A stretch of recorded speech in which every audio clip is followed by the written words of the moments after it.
I have my phone here, Jeff. There is a message I would love you to read. Then I'll explain that message.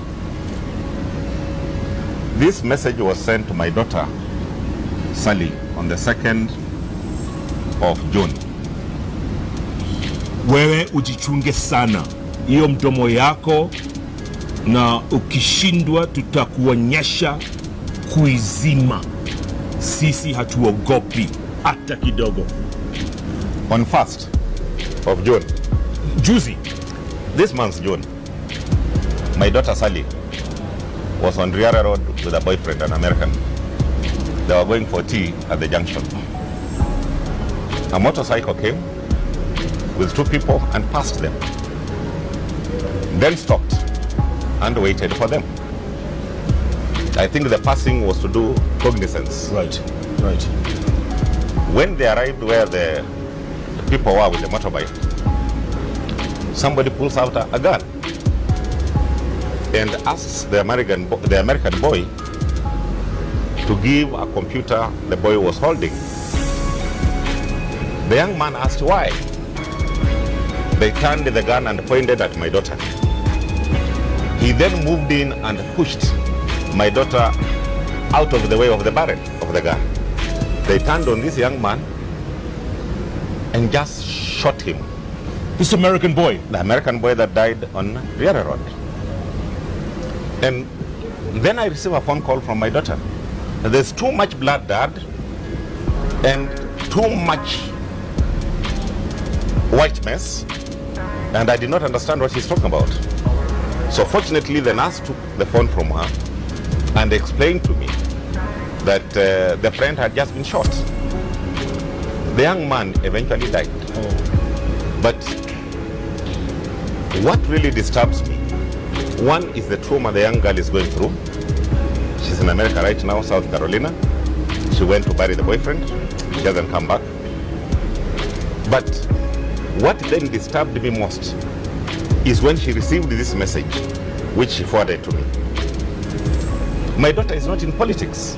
No. So why is she supposed to keep quiet? Mdomo yako, who is that? That message was actually meant for me.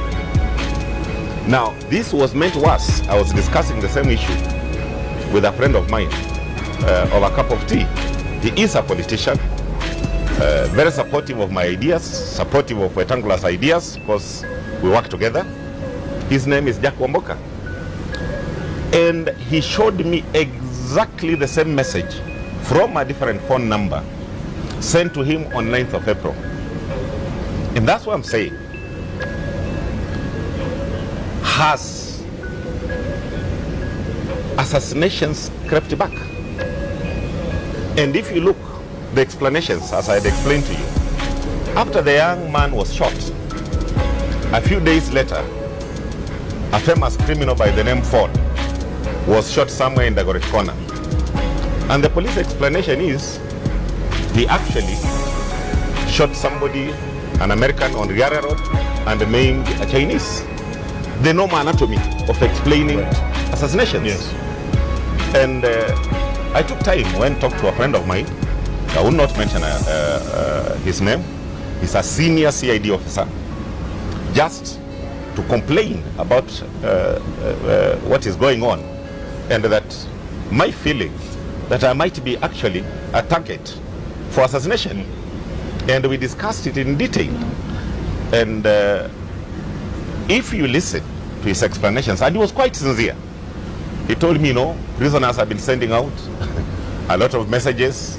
So the issues of messages, Cyrus, I'm tired, I've heard so many of them, but they are normally sent out by prisoners.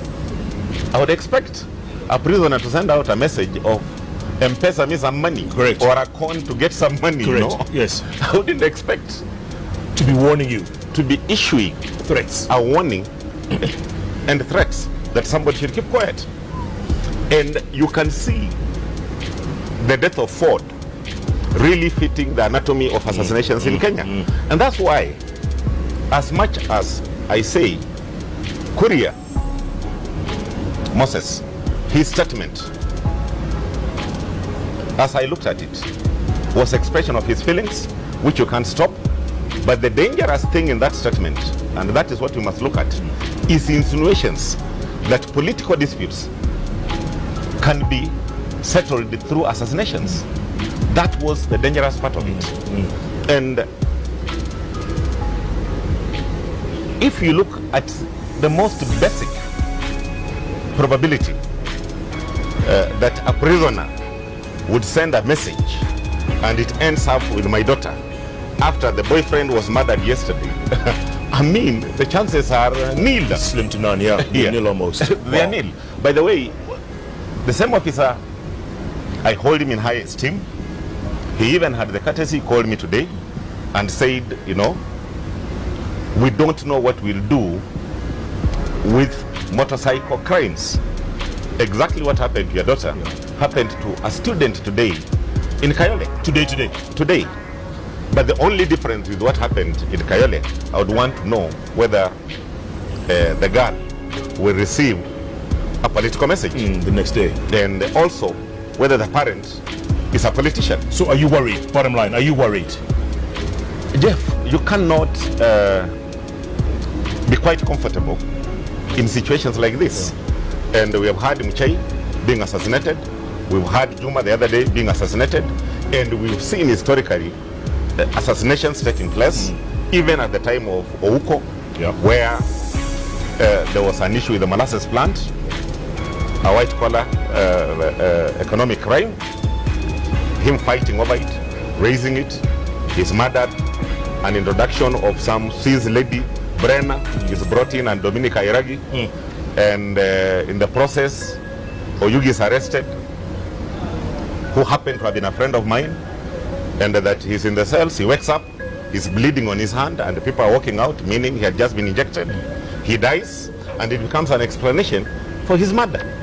Just as the criminals at the Nyayo Stadium were used to explain the assassination of Juma. Ford is being used to try and lower our guard by saying, you know, the criminal who did this on those roads. So really, we have to be worried with the creeping back of political assassinations purposely to either kill information on white-collar economic crimes or silence opponents.